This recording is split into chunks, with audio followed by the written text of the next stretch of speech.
네, 안녕하세요. 김탁입니다. 낮은 목소리로 하겠습니다. 좀 이해해 주시고요. 음, 주가의 결정 요소는 멀티플과 원인입니다. 간단하게. 우리가 이제 너무 복잡하게 생각할 필요 없다고 제가 많이 말씀드리잖아요. 네, 주가는 어, 기본적으로 멀티플은 시장에서 결정을 해줍니다. 어닝은 기업이 결정하는 거죠. 물론 기업과 매크로가 있죠. 그래서 우리가 말하는 멀티플은 보통 이제 가장 우리가 많이 얘기하는 PER, 그다음에 PBR, 그다음에 EV, EBITDA 등등을 우리가 이제 멀티플이라고 하고, 이제 어닝은 이제 영업이익과 순이익, EBIT을 많이 봅니다. 네, 에비타를 많이 보죠. 그래서 주가는 멀티플과 이익의 함수다. 너무 심플하죠. 이거 모르는 사람이 없습니다. 없는데 제가 이거를 이제 구체적으로 좀 말씀드리고 싶은 이유가 뭐냐면, 멀티플을 여러분이 결정하는 게 아니라는 겁니다. 멀티플은 누가? 물론 여러분이 결정하는 것도 있죠. 여러분도 시장의 구성 요소니까 참가자 중에 한 분이죠.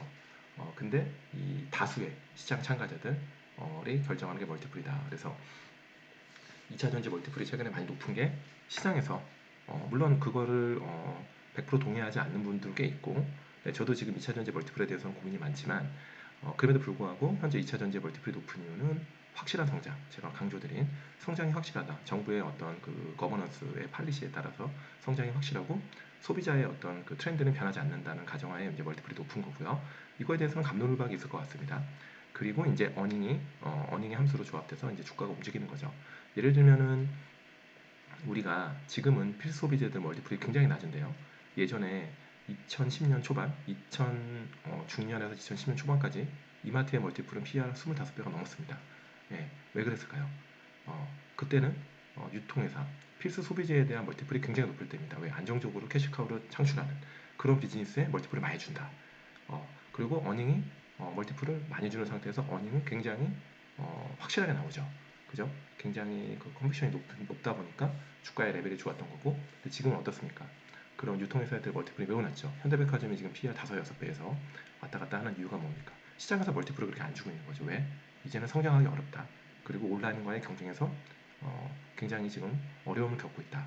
그래서 멀티플을 굉장히 낮게 주고 있는 그런 상황입니다. 그래서 우리가 어닝에 대한 추정치를 잘하는 것도 중요한데, 이 시장의 어떤 트렌드, 분위기를 이 멀티플을 어떻게 받고 있는지를 정확히 알고 있어야 됩니다.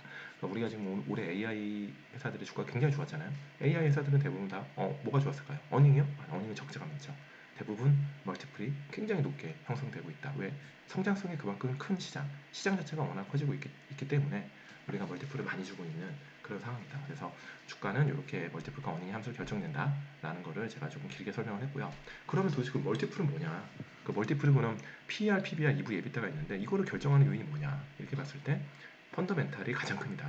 우리가 여러분들 뭐 방송이나 기타 등등 뭐 소위 말하는 전문가들이 나와서 뭐 펀더멘털이 좋다.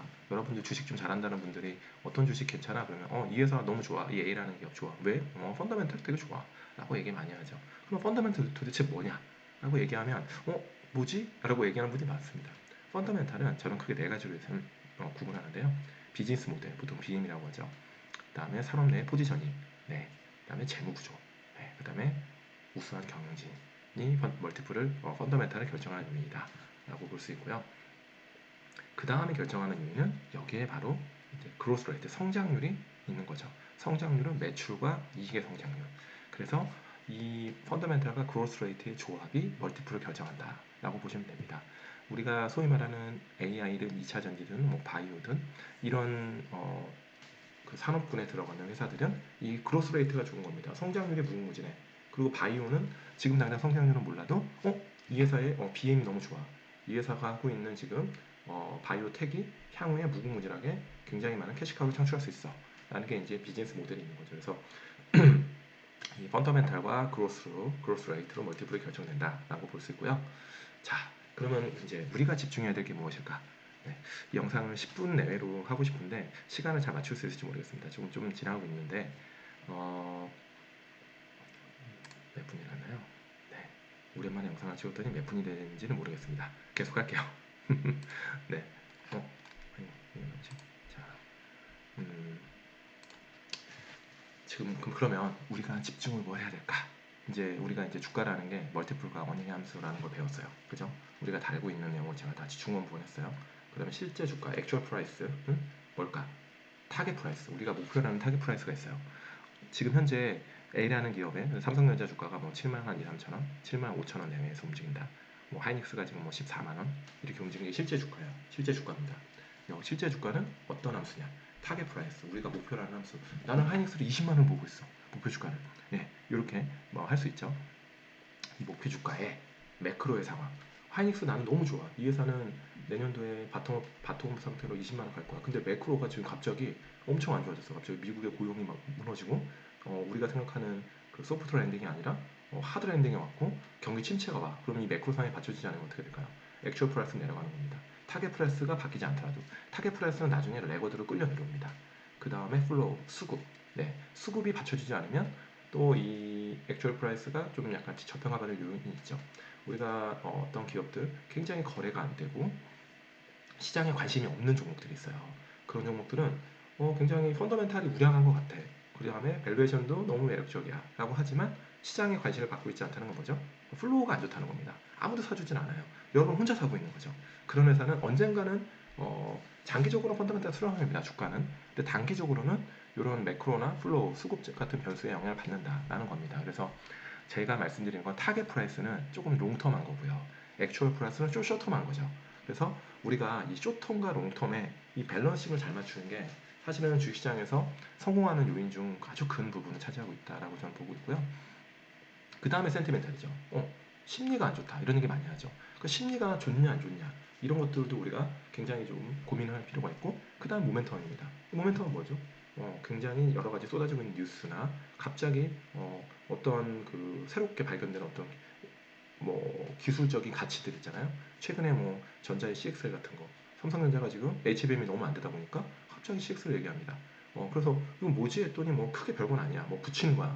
네, 서버단에서 그런 것들 반도체를 뭐 그런 것들이 뭐 별거 아니라는 거는 그 기술적으로 이미 굉장히 오래된 건데 제가 지금 이게 장기적으로 가치가 별게 아니라는 얘기가 아니라 지금 나왔던 기술이지만 이게 갑자기 모멘텀이 될 수 있는 겁니다. 그래서 아직 더 스타디 해야 될 영역이니까 그거에 대해서는 다시 추후에 얘기하기로 하고요.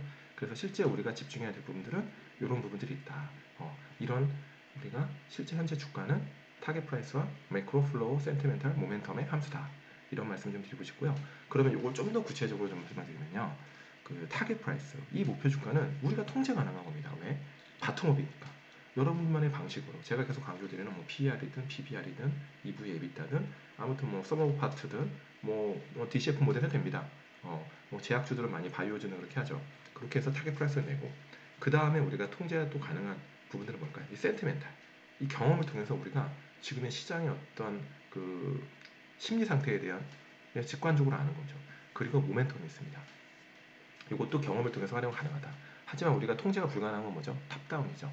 제가 이제 매크로에 대해서 계속 말씀드리는 건 뭐냐면 매크로를 등한시하자는 게 아니라 우리가 매크로는 우리가 쉽게 매크로를 예측하기 상당히 어려워요. 그래서 매크로는 우리가 직접 모델을 돌리고 예측하기보다는 매크로를 많이 연구하시는 분들이 있죠.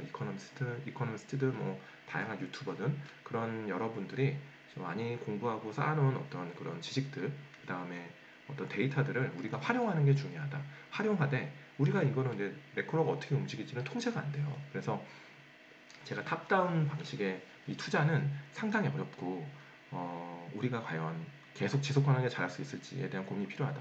물론 탑다운을 잘하면요 바통 안 해도 됩니다. 이런 거죠. 지금 시장이 야 이제는 성장주가 좀 쉴 것 같아요. 지금 최근까지 성장주가 좋았잖아요. 금리 인하한다고. 근데 12월 딱뭐 다음 주부터는 이제부터 갑자기 가치주야. 그래서 가치주의 포지션 포트폴리오 확 늘려. 이런 탑다운을 잘해. 그러면 바통 안 해도 되죠. 근데 10명 중에 아니 100명 중에 99명이 이런 투자가 어렵다는 거죠. 그래서 탑다운이라는 게 사실 상당히 우리가 통제가 가능하지 불가능하다, 쉽진 않다라는 거고요. 그 다음에 또 여기서 통제 가능한 게 플로우로 분석이 가능한 겁니다. 그래서 우리가 좀 집중을 해야 될 거는 이 플로우, 수급적인 것들, 그 다음에 타겟 프라이스를 만드는 가장 중요한 거는 바텀업을 통해서 우리가 목표 주가를 산정할 수 있어야 되는 거고 그 다음에 센티멘탈, 경험을 통해서 통제가 가능한 부분, 그다음 모멘텀, 이것도 경험 통해서 활용이 가능하다. 그래서 수급은 분석이 가능한 거고 센티멘탈은 경험을 통해서 통제가 가능한 거고 그다음에 모멘텀은 활용이 가능하다. 이렇게 조금 요약을 좀 드릴게요. 자, 그러면 밸류에이션이거든요. 결국에는 제가 말씀드리는 제가 탁튜브에서 많이 강조드리는 게 이 밸류에이션인데 이 밸류에이션이 바로 우리가 집중해야 될 부분입니다. 그래서 이 타겟 프라이스는 우리가 통제가 가능한데 이것이 바로 우리가 기업이랑 산업 스타디를 하는 이유입니다. 그래서 이게 바로 밸류에이션이다. 밸류에이션은 타겟 프라이스가 있다라는 거고요. 수급은 이 플로우는 뭐냐면 수급 분석을 하는 이유는 또 하나입니다. 시장의 단기 트렌드가 뭐냐. 제가 열심히 이 주식을 좀 모으고 있는데 기관이나 외국인이 전혀 관심이 없어. 이런 부분들을 알고 있어야 된다. 그래서 그럼 나는 기다릴래 라고 할 수도 있고 이거 너무 소외됐는데 우리가 기회비용이라는 게 있잖아요. 기회비용상 잠깐 다른 데 갔다 와야지 라고 할 수도 있는 겁니다. 그래서 시장의 단기 트렌드 그 다음에 보유 종목의 리스크 관리도 가능하다. 자, 라는 거고요. 자, 센티멘트는 경험을 통해서 통제가 가능한데 경험치가 누적됐을 때 갖는 두 가지 장점이 있어요. 이게 바로 센티멘트, 시장의 센티멘트를 우리가 심리를 아는 거고, 그 다음 모멘텀을 분석할 수 있는 건데요. 단기 시장 센티멘트에 독자적 대응이 가능하다라는 거고요.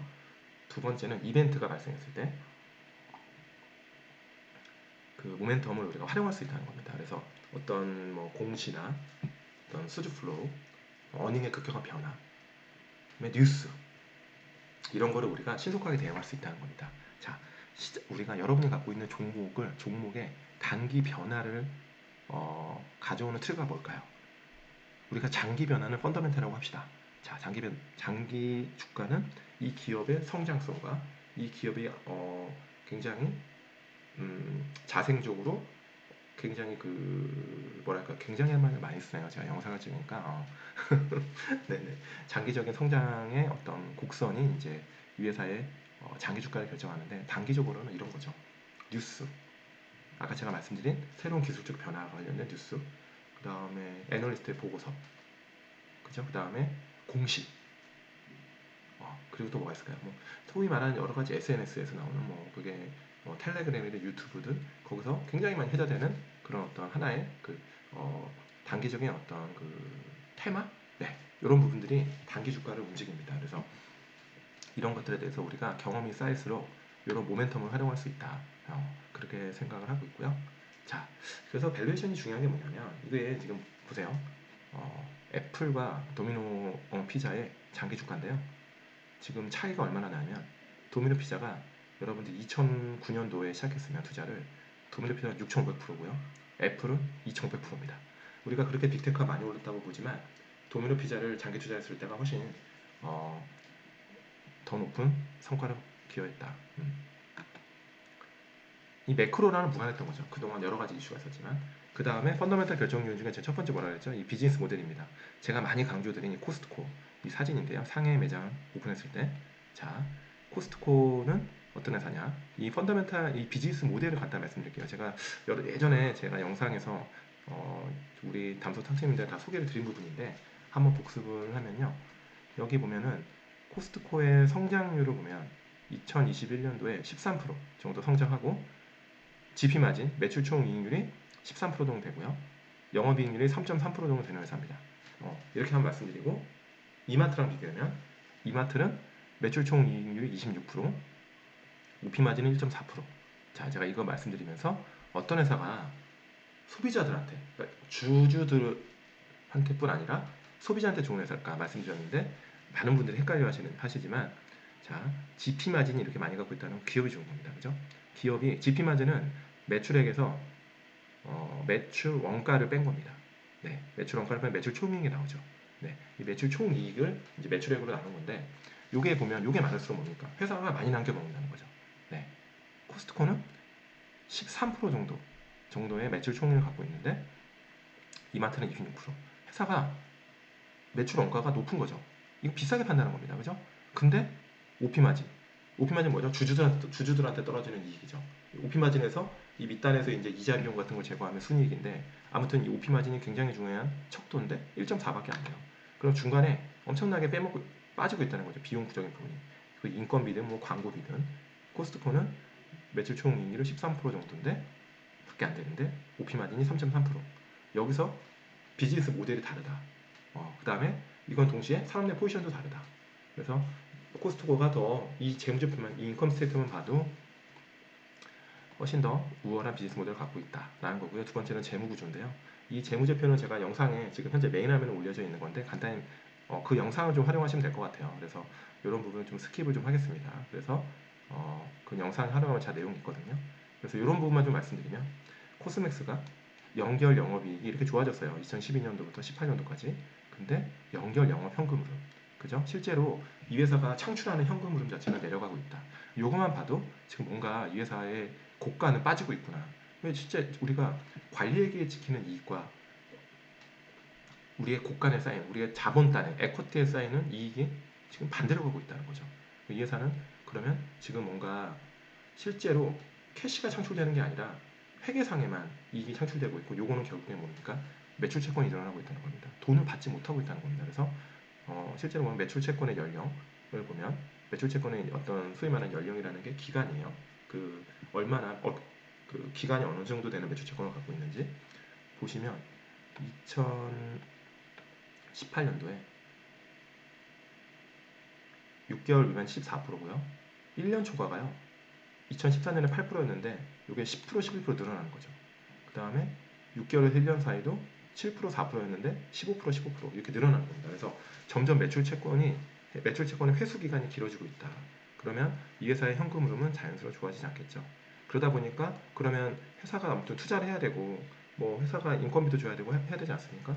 그러다 보니까 차입금은 계속 늘어나는 그런 추세다. 부채 비율 당연히 늘겠죠. 부채 비율도 지금 거의 350%까지 예전에 200%대였다가 지금 그렇게 늘어나고 있는 거고요. 그러다 보니까 이제 코스맥스 지금 현재는 그렇다는 거 아닙니다. 지금은 매출 채권이 지금 이렇게 되지는 않는 상황으로 제가 알고 있는데 그러다 보니까 회사가 이제 증자를 해서 한 번씩 주가가 급락하는 거죠. 네, 뭐 그런 상황이 있었다. 그러면 영업이익이 결국에는 19년에 500억, 600억, 500억 하다가 21년도에 1200억 좋아졌죠. 근데 22년도에 다시 500억으로 내려갔다라는 겁니다. 네.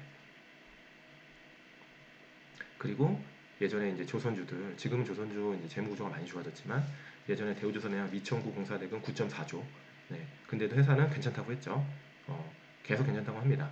미천구 공사 비용 볼까요? 대우조선해양. 그러니까 이것만 봐도 14년도에 미천구 공사대금이 4.4조였는데 2015년 1월 1분기에 보니까 9.4조. 이 정도 미천구 공사대금이 늘고 있는 것만 봐도 대우조선해양을 피하면 사면 안 되는 거였습니다. 그죠? 이 재무구조 하나만 봐도 이 미천구 공사대금 이렇게 5조가 갑자기 늘어났어요. 그러니까 결국에는 공사를 하고 있는데 돈을 받지 못하고 있는 거거든요. 그럼에도 불구하고 개인 투자자들은 이때 투자를 많이 했어요. 그래서 이때가 이제 2015년에 결국에는 이제 회사가 고해성사를 하죠. 우리 충당금을 한 뭐 그때 한 7조인가 이렇게 얘기했던 것 같은데 그러면서 지금 여기 보면 되게 볼록하게 낮아진 것 같지만 이때 주가 거의 반토막 납니다. 반토막 이상. 네. 이게 주가가 50% 빠졌다 생각해 보세요. 여러분들의 소중한 자산이. 그래서 이런 재무 구조를 잘 봐야 된다. 그래서 결국에는 그때 건설사도 그랬고요. 그리고 마지막으로 제가 이제 펀더멘탈 결정력인 경영지 많이 말씀드리는데 정말 우수한 경영지는 아무리 강조해도 부족함이 없습니다. 이것도 제가 예전 영상에서 한번 말씀드린 건데요.